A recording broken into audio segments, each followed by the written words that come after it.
Hi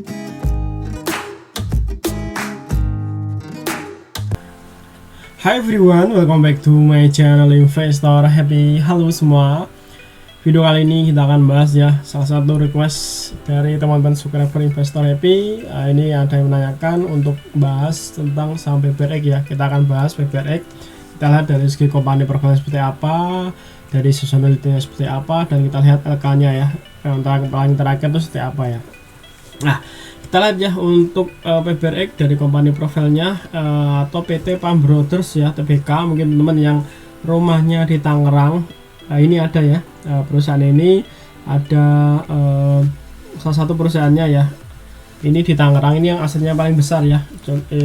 Namanya ini ya, sebentar, Panca Prima Eka Brothers dan entitas anak. Nah ini memang lumayan besar ya di sana. Ini nilainya sekitar 258 juta US dollar. Ini sangat besar ya. Ini 99% ya dimiliki oleh Pam Brothers. Terus yang besar kedua ada di Boyolali, apa namanya, PT Eco Smart Garment. Ini sekitar 123 juta US dollar. Nah masih ada tersebar banyak ya, baik di Singapura dan juga ada di Belanda ya. Oke, kita lihat dari segi pegang saham. Memang ini sudah warning ya, kenapa masyarakat sudah 50% lebih, 50,7 ya, jadi 0,2% sudah jadi 51. Sebenarnya sudah tidak ideal ya menurut saya. Terus di sini juga ada sebagai pengendali sekitar 31%. Ini milik Trisetyo Manunggal Utama, ini pengendalinya. Terus ada UBS ya Singapura, ini sekitar 17% ya, seperti itu. Nah kita lihat untuk pemegang sahamnya per akhir Mei itu naik ya sekitar 310. Nah seperti itu ya guys ya untuk segi profil kompaninya. Jadi ini perusahaan di bidang garment teman-teman ya. Terus kita lihat untuk seasonality-nya, kita lihat ya probabilitas kenaikan per bulan mana yang paling bagus. Kalau kita lihat tren selama 4 tahun, ini yang paling bagus itu di bulan November teman-teman ya. Ini sekitar 75% ya probabilitas kenaikan. Sebenarnya masih belum idealnya tuh di 80 ke atas ya. Kenapa? Karena probabilitas naiknya itu 80%, ketika turun tuh sekitar 80 ya. Nah ini untuk di bulan November ya, ini 75%. Cuma untuk di bulan Juli atau yang sekarang kan di Juni akhir ya, yang paling dekat kan Juli itu probabilitas masih 50, jadi ini masih 50-50 ya. Jadi secara historical per 4 tahun itu masih 2 kali merah, 2 kali hijau, seperti itu ya. Nah oke, dari seasonality kita tahu ya bahwa di bulan Juli masih 50%, jadi ini 50-50 ya. Yang paling bagus selama 4 tahun ini di bulan November ya. Jadi kalau nanti mau lihat di bulan November ya silakan ya teman-teman semua. Nah kita lihat ya dari segi laporan keuangan biar kita tahu nih seperti apa sih laporan keuangannya. Nah ini per 5 Mei ya, ini ada yang paling terbaru di per 5 Mei. Ini keluar tanggal 5 Mei 2023, ini berarti kuartal satunya. Ini kita lihat ya untuk LK-nya per kuartal 1. Kita lihat untuk segi asetnya ini sekitar di sini dinyatakan dalam bentuk AS ya. Nanti teman kita akan buka LK, lihat sini ya.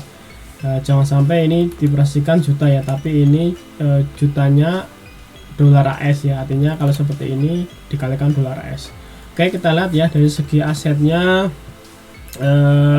dari per 31 Mei per 31 Desember, artinya ini di kuartal keempatnya, ini 30 Maret jadi kuartal satunya. Nah kita lihat ya dari kuartal ke kuartalnya ini ada penurunan ya, dari sebelumnya 724 juta US dollar turun ke 718 ya, turun tipis teman-teman semua ya. Nah kita lihat ya untuk likuiditasnya ini ada penurunan ya, artinya likuiditas turun, harusnya nanti ekuitas naik ya, walaupun nanti tipis ya. Nah kita lihat ya untuk likuiditasnya ini sebelumnya 383 turun ke 374 ya. Nah ini ada 10-an atau ya 10-an US dollar, 10 juta US dollar. Nah kita lihat ya untuk ekuitasnya ini ada naik tipis ya, karena walaupun asetnya turun tapi likuiditasnya juga turun, jadi asetnya ekuitasnya naik. Jadi ada kenaikan sekitar 2 juta ya, dari sebelumnya 341 naik ke 343. Oke, seperti itu ya. Nah, kita lihat untuk laba ruginya. Nah, ini perusahaan ini mengalami penurunan ya. Kita lihat secara year to year per kuartal ini penurunan. Kita lihat dari segi penjualan ini ada turun ya, dari sebelumnya 127 turun ke 110 ya. Ini kalau kita lihat bandingkan secara year to year. Nah, untuk laba brutonya juga turun karena penjualannya turun, harga motor kok juga turun juga. Untuk laba bruto juga turun ya, dari sebelumnya 15 juta US dollar turun ke 12. Nah, untuk laba setelah pajaknya ini sekitar 721 ya, dan ini turunnya signifikan banget teman-teman ya. Dari sebelumnya 4 juta US dollar turun ke 721.000 US dollar. Artinya secara LK ini ada penurunan ya, sekitar 500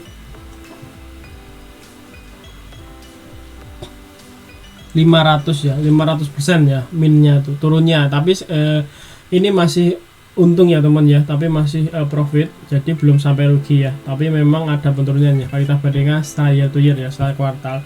Untuk IPS nya sendiri juga sama ya, karena labanya turun, pasti IPS nya turun dari sebelumnya 0,006 US dollar turun ke 0,01, jadi sekitar 500 ya, min 500 untuk sisi penurunannya ya. Seperti itu teman ya. Nah, kita lihat ya untuk cash flow operasional apakah masih rugi.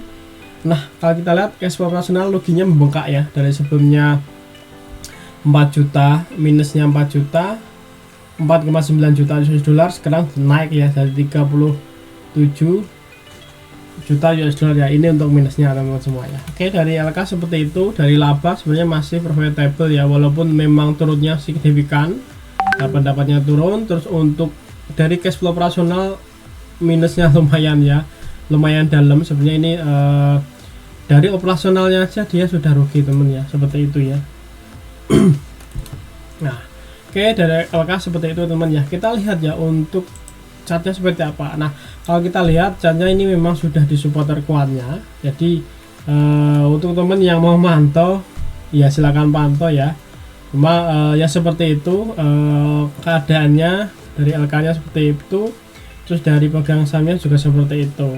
Nah, untuk yang mungkin yang sudah terlanjur beli di atas dan sekarang posisinya di bawah ya, lebih baik tunggu aja. Kenapa?